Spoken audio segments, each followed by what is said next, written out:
C'est le retour aux bonnes habitudes. On a célébré pendant l'été, on a festoyé pendant l'été et là, on revient à ce qui était là depuis quand même un bon moment, incluant les capsules UMCS. Aujourd'hui, premier mercredi du mois, même si ça a été vite, au retour des vacances, on a pu se setter ça très rapidement. Il vient casser la glace, Patrice Éloi Mallet. Bonjour. Bonjour, Juliane. Les gens, je crois, connaissent la voix. Oui. T'es venu déjà sur nos ondes plusieurs fois. À quelques fois. occasions, oui. Aussitôt, tu as vu, j'ai affiché présente. Là, je suis le premier qui passe. OK, d'accord, on y va. J'ai 2 ou 3 thématiques, mais je crois qu'il y en a 2 là, que je préfère au moins 2 émissions avec toi, si ça se prête.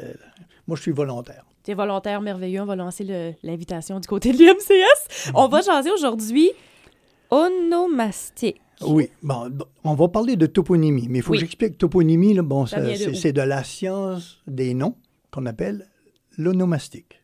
Il y a des gros dictionnaires là, comme tel, bio. Et il y a 2 volets dans l'onomastique. Il y a les noms des personnes. Oui. Ça, c'est de l'anthroponymie. Julie-Anne, c'est un croisement de Juliane. Benoît, bon, l'origine, Benoît, c'est de la fleur, la benoîte, là, comme tel. Donc, c'est des gens qui étaient courtois, là, le Benoît, oui. Ouais. Donc, tu as toute une connaissance à cet effet-là. J'ai même un dictionnaire là, sur les noms propres de France. Ça, bon. Et aujourd'hui, c'est surtout la toponymie. OK? C'est une des 2 facettes de l'onomastique. Onomastique, anthroponymie, toponymie. C'est ça. Pourquoi toponymie? C'est tout simplement quand je fais des présentations dans les classes, des écoles primaires surtout, pendant la semaine du patrimoine, tout en février, là, autour de la fête de la famille, ben, on m'interpelle sur bien des sujets, puis quand on parle patrimoine, ben, il y a 3 choses en naissant que l'on reçoit de façon patrimoniale. Cadeau de naissance. Puis, on n'a pas grand-chose à dire à notre naissance. C'est ça. De un, c'est notre génétique. Ça fait partie de notre patrimoine génétique. Ouais. Tu ressembles plus à ta mère ou à ton père biologique. Bon, ça, c'est une chose.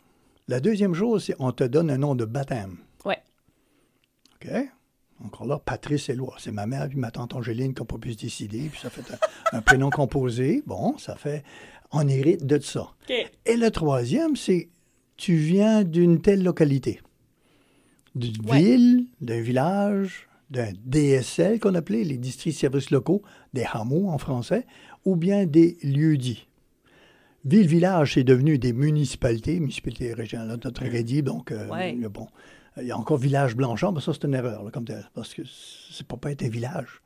Un village, il faut que tu sois incorporé auprès de la province. En tout cas, ça, je me souviens de ça, là. Ouais, il y avait les offices que tu disais non, ça marche pas. Non, ben disons qu'il faudrait l'oublier, là. Il n'y a plus de bureau de poste, là. C'est ça. Là, à Chiasson. Puis on dit même pas chez son fils, on dit chez son fils. OK.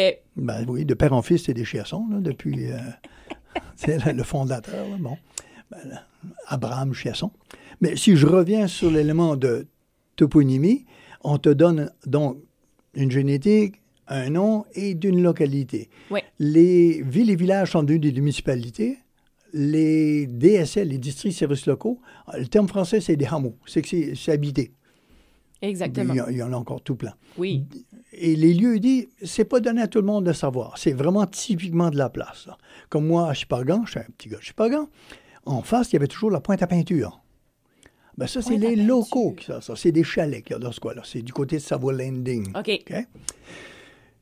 Et c'est les locaux qui savent que les Acadiens allaient là, allaient chercher la terre glaise comme telle, avec différentes colorations selon la concentration des minéraux là, de fer pour faire de la peinture. Il y avait une recette, tu peux trouver sur Internet, la peinture. Tu prenais l'alun comme tel, ça faisait une chaux, puis tu pouvais peinturer et tes bateaux et les maisons. Et bon, OK. Mais il n'y a pas juste la pointe à peinture. La butte à Paul, la butte à Japon en caraquette, la fourche à Pauline tout récemment. On danse sur cette chanson-là maintenant. Oui, ben là, elle commence à être... c'est pas juste les locaux, on commence à savoir... Ça commence à être plus connu, OK. C'est des noms comme ça que l'on donne. Finalement, la toponymie, mon intérêt pour la chose, c'est qu'à force de lire à ce sujet-là, puis j'ai plein de références, là, il y a eu plusieurs époques, là. L'époque fondatrice comme telle de l'Amérique du Nord, c'était les Autochtones. Ils avaient des noms déjà pour leur emplacement. Puis l'Autochtone ne baptisait pas la place, il la décrivait. OK. Si tu vas à Chipagan, Chiché, là, comme tel, c'est que tu vas au passage au canard. Fait que ça, l'image se faisait, c'est un passage au canard. Même des gens disaient, mais pourquoi il y a un Chipagan? Puis de l'autre côté de l'île de la Mecque, il y a un petit Chipagan. Ben, il faut que tu penses comme un autochtone. Okay. Il y a un grand passage au canard, puis il y a un petit passage au canard. C'est juste que la passe est plus étroite et plus large. C'est ça qui fait que... Et du côté anglophone, écossais, anglais, irlandais comme tel, ils étaient très attachés à leur mère patrie. Okay. Fait que Bathurst est devenu populaire. Je crois qu'il y en a 12 sur la planète, ça, là. Okay. Oui, en Angleterre, mais Bathurst en Australie, en Nouvelle-Zélande, aux États-Unis, au Canada, il y en a 2 ou 3, là, comme tel. Oui, il y a juste à côté, mais ça s'appelait Nipisiguit, rivière tumultueuse. Okay. Mais eux, nostalgiques, ils ont rebaptisé la place. Tandis que l'Européen français, un peu paresseux, là, comme tel, là, parce que des fois, l'Autochtone, lui, c'était une phrase. Comme ici, à Pocmouche, c'était à Pocmouche, à Petchowak. Okay. Ça sonnait comme ça, là, c'était très phonétique. Puis ça veut dire la rivière est large en embouchure, fait que la rivière est poissonneuse. Wow! On est à Pocmouche. On a conservé 3 syllabes. Couchi, Bougouak, 4 des fois, Mactaquac. Je sais pas, Chiché est disparu, là. Mais ça, c'était le canard, il est parti. Le canard est parti. OK. Parfait. Caraquette, mais là, encore là, attention, c'était Claquette. C'était Tlacadé. La consonne R, c'est une trace européenne intégrée. À l'oreille, on entendait Claquette ou Tlacadé. On en a fait un tracadie. C'est ça. Okay. Il y aura beaucoup de choses à apprendre là-dessus, sur nos régions, finalement. On connaît les régions, mais on connaît peut-être pas la toponymie de la région. C'est notre patrimoine, oui. Et c'est la preuve, Juliane, du lien, c'est intrinsèque, c'est vraiment interrelié comme tel, avec le fait que l'Acadien considérait l'Autochtone comme son mentor. OK. C'est lui qui allait lui montrer comment survivre dans un pareil... Ouais. Il fait beau, là, tout de suite, là, mais en février, à moins 40, là. C'est ça. Scorbut et tout ce qu'il pouvait y avoir. Donc, oui. Mais il y avait une amitié franche, comme telle, entre l'Acadien et le Mi'kmaq ou le Malécite, qu'on devrait appeler les Wolastoqi, là. OK. Parce que c'est seulement que les Mi'kmaq qui les appellent les Malécites, hein, à l'origine. Okay. Ça veut dire que tu t'exprimes mal. Ah, ouais? Un peu comme le joual puis le chiac. Ah, ouais? Par chiac, je te comprends plus. Il y avait des rassemblements autour de la grande rivière Miramichi. Puis, quand les cousins Malécites, Wolastoqi, de la rivière Saint-Jean, se rencontraient, c'est tous des cousins comme tel pour des gatherings, là, des powwows, des Walla. Mais là, ouais, en tout cas, il y a un terme, là, Mi'kmaq pour ça. Ils se disaient Wolastoqi. Eux autres même, ils se disent même qu'ils veulent rebaptiser la rivière Saint-Jean du nom de leur peuple, le peuple du grand fleuve Saint-Jean. Et Mi'kmaq, ça veut dire cela de la côte. Okay. Le peuple, mais de la côte. Fait que des Mi'kmaq, t'en as en Nouvelle-Écosse, t'en as à l'île Prince-Édouard, t'en as au Nouveau-Brunswick, tout le long du littoral. Ce sont les Mi'kmaq. Et la toponymie, et là, j'ai laissé un beau petit bouquin entre les yeux tantôt de Juliane avant l'émission. On va, dans le cadre de la démarche de réconciliation, vérité, ici, comme telle, à l'Université de Moncton, Campus de Shippagan, intégrer ce volet-là sous notre wigwam.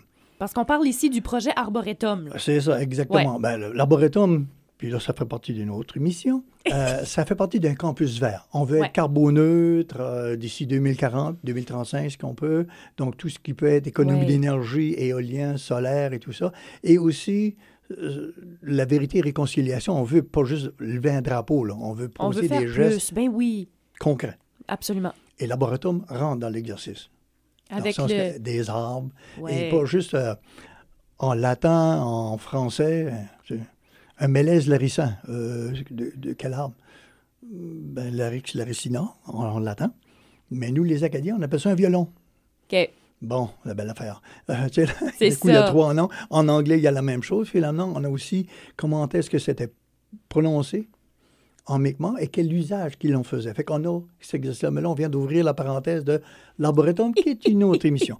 Pour la toponymie, moi, je peux juste vous dire que Claude Leboutillier, la bibliothèque publique à Boc-Raquette, de l'auteur Claude Leboutillier, regretté Claude Leboutillier, il nous a légué un beau petit document qui s'appelle La Terre tressée. Fait qu'on s'est dit, on a eu les permissions de la succession, son fils, qui nous a dit, OK, vous pouvez vous en servir. Et à l'intérieur du wigwam, il y aura les 26 localités ayant racines autochtones. Soit Mi'kmaq, il y en a au moins 21 ou 23. Et les 3 autres sont Malicite ou Wolastoqey. Ouais. Fait qu'on va savoir qu'est-ce que Miscou signifie. Merveilleux. Lamek, Chipagan, Caraquet, Tragadi, Chédiac, Bouctouche, Réché-Bouctou, nommez-moi là, Chemogoui. Je suis juste à la volée comme ça, Chemogoui, avec différentes prononciations, qui signifie rivière fourchue par ses 2 branches. C'est ça que la signification. Wow, OK. Fait qu'on va apprendre ça pour à l'intérieur, il va y avoir 13 secteurs. bancs à l'intérieur. Là, comme c'est quand même un wigwam de 10 mètres, là, 30 pieds. Puis sur le tour, à l'intérieur, il y a 13 bancs. Puis devant chaque banc, nous allons avoir la toponymie autochtone que notre regretté auteur, poète Claude Leboutillier nous a légué. Merveilleux. Puis ça va ouvrir quand?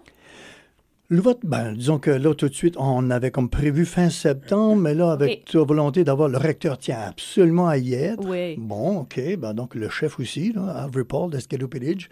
Donc, M. Prudhomme et M. Paul, vers la mi-octobre, il y aura ouverture officielle. C'est ça qu'on vise. Et avec, même qu'on va planter un arbre qui est le pin blanc.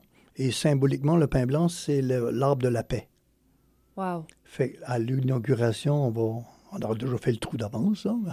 Oui, c'est ça, pelleté. Et on va descendre. Et autour du wigwam, on aura, et ça c'est une suggestion, quand on allait rencontrer le conseil de bande de Burn Church, Escaloupillage, ils ont tout vu ça, ils trouvent ça intéressant. Et, wow, OK, merci de reconnaître là, notre présence là, sur Terre. Là. Et ils nous ont suggéré, et nous autres on l'a pris comme une recommandation, d'avoir des mains d'enfants sur le pourtour. Wow. Parce que la réconciliation va se faire avec les générations futures. Oui. Puis surtout l'enfant. Fait que là, l'idée était d'avoir des mains de jeunes enfants, Mi'kmaq, Acadiens, Irlandais ou Écossais d'origine internationale. Ouais. Une 12aine d'enfants, puis en orange.